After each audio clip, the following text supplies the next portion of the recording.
Irrigation శాఖ మంత్రిగా బాధ్యతలు తీసుకున్న తర్వాత అదేవిధంగా ముఖ్యమంత్రి చంద్రబాబు నాయుడు గారు కూడా ముఖ్యమంత్రిగా ప్రమాణ స్వీకారం చేసిన తర్వాత ఆయన మొట్టమొదటి పర్యటన క్షేత్రస్థాయి పర్యటన పోలవరం పెట్టుకున్నారు. ఆ రోజు చంద్రబాబు నాయుడు గారు అంటే ప్రమాణ స్వీకారం చేసినటువంటి మొదటి వారంలోనే పోలవరం ప్రాజెక్టుకు వచ్చారు. ఆయన వచ్చి ఆ పోలవరం ప్రాజెక్ట్ అంతా కూడా రివ్యూ చేసుకుని ఏదైతే మీటింగ్ హాల్లో అధికారులతోటి ఏజెన్సీలతోటి, ఎందుకంటే అప్పటికి పోలవరం ఎప్పటికి పూర్తవుతుందో తెలియనటువంటి పరిస్థితి.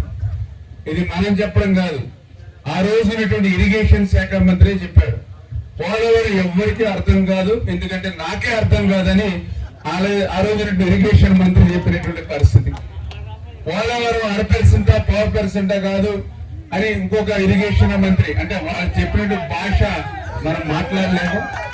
మరి అటువంటి పోలవరం ప్రాజెక్టు ఎప్పుడు పూర్తవుతుందో చెప్పలేమని ఆ రోజునటువంటి ముఖ్యమంత్రి జగన్మోహన్ రెడ్డి స్వయంగా అసెంబ్లీలోనే పోలవరాన్ని ప్రశ్నార్థకం చేసినటువంటి పరిస్థితుల్లో ఆ రోజు చంద్రబాబు నాయుడు గారు పోలవరం ప్రాజెక్టు విజిట్ కు వచ్చి ఆ రివ్యూ చేసుకున్నటువంటి సమయంలో మరి ఏదైతే అధికారులు ఏజెన్సీల సమీక్ష సమావేశం అయ్యి ఆ యొక్క ప్రాజెక్టు రివ్యూ సమావేశం ముగిసిన వెంటనే మరి చంద్రబాబు నాయుడు గారు మరి ఇంకా మళ్ళీ విజయవాడ వెళ్ళేటువంటి సమయంలో మళ్ళీ వెంటనే ఆ రోజే జ్యోతిర్లేని గారు అంటే ఫస్ట్ మీటింగ్ లోనే ఫస్ట్ విజిట్ లోనే ఆయన ఒక రిప్రజెంటేషన్ పట్టుకొచ్చి చంద్రబాబు నాయుడు గారికి ఇవ్వడం.